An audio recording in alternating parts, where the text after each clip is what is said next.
बिस्मिल्लाहिर्रहमानिर्रहीम। Dear students, आज का जो लेक्चर है वो है size and shape of bacteria. मेरे ख्याल में ये कैमरे में अगर ये जगह नज़र नहीं आ रही ऊपर वाला, तो इसमें मैंने लिखा है size and shape of the bacteria have different sizes. इसके डिफरेंट शेप्स भी होते हैं, साइज़ भी होते हैं। मैंने ट्राई की है कि सबसे ज़्यादा जो एजी है इसको मैं बना लो प्लान के हवाले से या बैक्टीरियल के जो डिवीज़न हैं उनके हवाले से उसकी शेप्स और साइज़ जो है वो डिफरेंट हुआ करते हैं। मैंने सिंपल लिखने की कोशिश की है। सबसे पहले हम साइज़ को डिस्कस करते हैं। साइज़ जो है वो एक बात मैं भूल जाता हूँ, ये लेक्चर इनमें से मेरे ख्याल में एक शेप जो है वो रह गया है। 3 तरह के बैक्टीरिया होते हैं, इनमें से एक रहता है, वो ये साइड में मिटाऊंगा इसके बाद। तो ये पहले आप अपने साथ नोट कर लें, वीडियो को जो है वो स्टैंड बाय कंडीशन पे रख दें, इसको लिख के फिर इसके बाद वीडियो देखें, ताकि मैं ये जगह पे मिटाऊंगा पहले इसको लिख के इसी साइड को, इसके बाद इंशाल्लाह वो दूसरा। तो इसके डिफरेंट साइजेस होते हैं। तो पहला जो हम डिस्कस करेंगे वो साइज के हवाले से हैं। तो बैक्टीरिया जो है ये इससे पहले हम पढ़ते आ रहे हैं कि इंतहाई छोटे होते हैं, सेल से छोटे हैं और नज़र तो वैसे भी नहीं आते, लेकिन इस तरह नहीं है। जो मॉडर्न बुक्स हम देखते हैं तो मॉडर्न रिसर्च हुआ है, तो इनमें से बैक्टीरिया जो है वो ऐसे बैक्टीरिया भी है जो नेकेड आई से नज़र आते हैं, तो इसी तरह भी है। इसका साइज जो नॉर्मल हम बात करते हैं फ्रॉम 0.1 माइक्रोमीटर टू 600 माइक्रोमीटर तक, ये 600 माइक्रोमीटर का भी इसका साइज बड़ा है। तो इनके दरमियान में ये होते हैं, एक है फाइटोप्लाज्मा, दूसरा है माइकोप्लाज्मा। दोनों बैक्टीरिया है, दोनों स्फेरिकल शेप में होते हैं। दोनों का जो साइज है वो 0.1 से लेकर 0.2 माइक्रोमीटर होते हैं, इसके जो डायमीटर है। लेकिन दोनों में डिफरेंस क्या है कि जो फाइटोप्लाज्मा है वो प्लांट पाइटोपाइटॉन, प्लांट से निकला है, प्लांट को इन्फेक्ट करते हैं, और माइकोप्लाज्मा एनिमल्स को इन्फेक्ट करते हैं।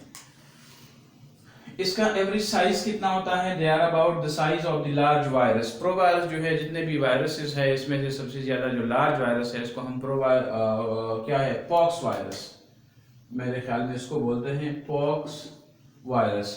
तो ये लार्ज, इसका साइज बड़ा है। फिर इसके बाद इसका कोई खास रेंज नहीं है कि हम बोले कि फलाना बैक्टीरिया इसी में, ये डिफरेंट बैक्टीरिया, जितना बैक्टीरिया की वैरायटी ज़्यादा होती जा रही हो उतना ही उसका साइज भी बढ़ता है, वेरी करता है, वेरिएशन इसमें आता है according to the shape of the bacteria size.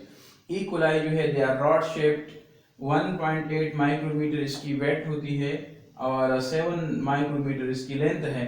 स्पाइरोकीट्स 500 micrometre in length.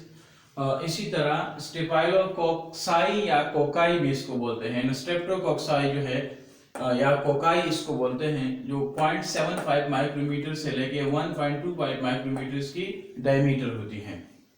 स्पाइरोकीटा लाइकेटलिस या प्लाइकेटलिस इसको बोलते हैं, ये 250 से इसकी लेंथ है माइक्रोमीटर, 0.7 माइक्रोमीटर इसकी थिकनेस है। एक इम्पोर्टेंट और मेरे ख्याल में आपके लिए नया भी होगा, इसको बोलते हैं ये जो बैक्टीरियम है इसका नाम थोड़ा सा मुश्किल है, एपोलोपेस्कियम, ये फिशल सोनी। This is the gut of the brown surgeon fish in Red Sea. Red Sea में जो एक फिश का टाइप है उसके गट में ये होता है, डाइजेस्टिव ट्रैक्ट में होता है। About 80 micrometer to 600 micrometer visible to the naked eye. Naked eye से जो है के साथ ये visible है।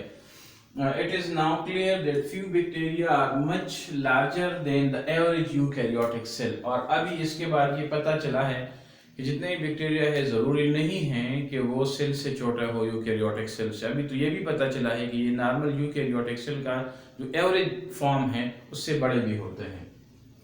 शेप ऑफ बैक्टीरिया जो है due to the presence of tough cell wall. Cell wall किस तरीके से, अगर सेल वॉल स्ट्रेट प्रेजेंट है तो बैक्टीरिया भी स्ट्रेट है, सेल वॉल सर्कुलर फॉर्म में है, बैक्टीरिया भी सर्कुलर फॉर्म में है। इसी तरह इन्हें सेल वॉल पे डिपेंड करते हैं। कॉक्साई है, बेसिलस है, स्पाइरेला है। स्पाइरेला इसके बाद जो मैंने कहा रह गया है वो ये साइड मिटा के फिर मैं इसके बाद लिखूंगा। कॉक्साई क्या है? द स्फेरिकल और ओवल शेप्ड स्पेरिकल होते हैं या ओवल होते हैं, सर्कुलर होते हैं। Generally appear in groups, group की शक्ल में होते हैं। अगर दो एक ग्रुप बनाए इन पेयर फॉर्म में है तो इसको हम डिप्लोकोकस बोलते हैं, डाया से निकला है।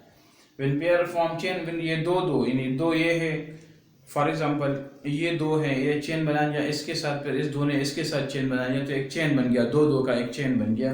तो इसी को हम फिर बोलते हैं स्ट्रेप्टोकोकस या स्ट्रेप्टोकोकाई। एक चेन है, स्ट्रेप्टोकोकस बोलेंगे, ज्यादा है, इसको हम स्ट्रेप्टोकोकाई बोलेंगे। जो दूसरा है वो बेसिलाई है या बेसिलस है, स्ट्रेट और rod shape bacteria, division in one plane. अगर हम इसको एक ही प्लेन से डिवाइड कर दें बैक्टीरिया को तो ये रॉड शेप्ड होते हैं, स्ट्रेट होते हैं। तो इसके 3 टाइप्स बनेंगे। बेसिलस, पहला टाइप जो है bacillus, single cell of the bacteria, एक ही सेल है, चेन नहीं बनाया, पेयर फॉर्म में नहीं है, तो बस एक बेसिलस बोलते हैं। स्ट्रेप्टोबैसिलस इसको बोलते हैं चेन ऑफ बेसिलाई, यानी रॉड शेप बैक्टीरिया ये दो हैं, इसके साथ नेक्स्ट दो, इसी तरह फिर इसी दो के साथ और ये दो, इस तरह दो का चेन बन गया। और दो इधर दो का चेन सर्कुलर है बैक्टीरिया है, इधर दो का चेन रॉड शेप बैक्टीरिया का है।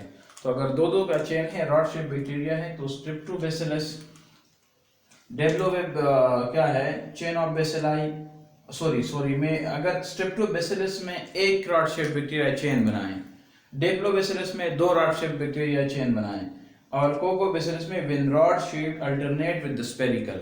एक बात मैंने एक बुक में पढ़ी है कि असल में कोक्साई से निकला है या कोकाई से, वो तो स्पेरिकल होते हैं, और बेसिलस यानी कोकाई और बेसिलस का मिक्सचर है। तो मैंने एक बुक में पढ़ा था कि ये जो इसके एंड्स होते हैं इसी रॉड शेप बैक्टीरिया के, तो ये एंड में स्पेरिकल होते हैं। तो इसका मतलब है कि रॉड शेप्ड भी है और स्पेरिकल पार्ट, ऐसे बैक्टीरिया जिसका रॉड शेप स्ट्रक्चर भी है और इसका एंड जो है वो स्पेरिकल होते हैं। तो वो अगर एक चेन बनाए तो उसको हम कोकोबैसिलस बोलते हैं। दोनों का, कोक्साई का और बेसिलस का, दोनों का क्या है, एक क्या बोलते हैं, मिक्सचर है। दूसरा ये है, हम ये भी पढ़ सकते हैं कि विन रॉड शेप्ड अल्टरनेट, इनमें से बाज स्पेरिकल भी होते हैं बैक्टीरिया, रॉड शेप भी होते हैं, उसके एंड स्पेरिकल है। तो रॉड शेप आ गया, फिर इसका एंड आ गया स्पेरिकल, फिर रॉड शेप आ गया, फिर एंड आ गया स्पेरिकल। इसी तरह का कोई कॉम्बिनेशन जब होता है एक लॉन्ग चेन में तो उसको हम कोकोबैसिलस बोलते हैं। Thank you.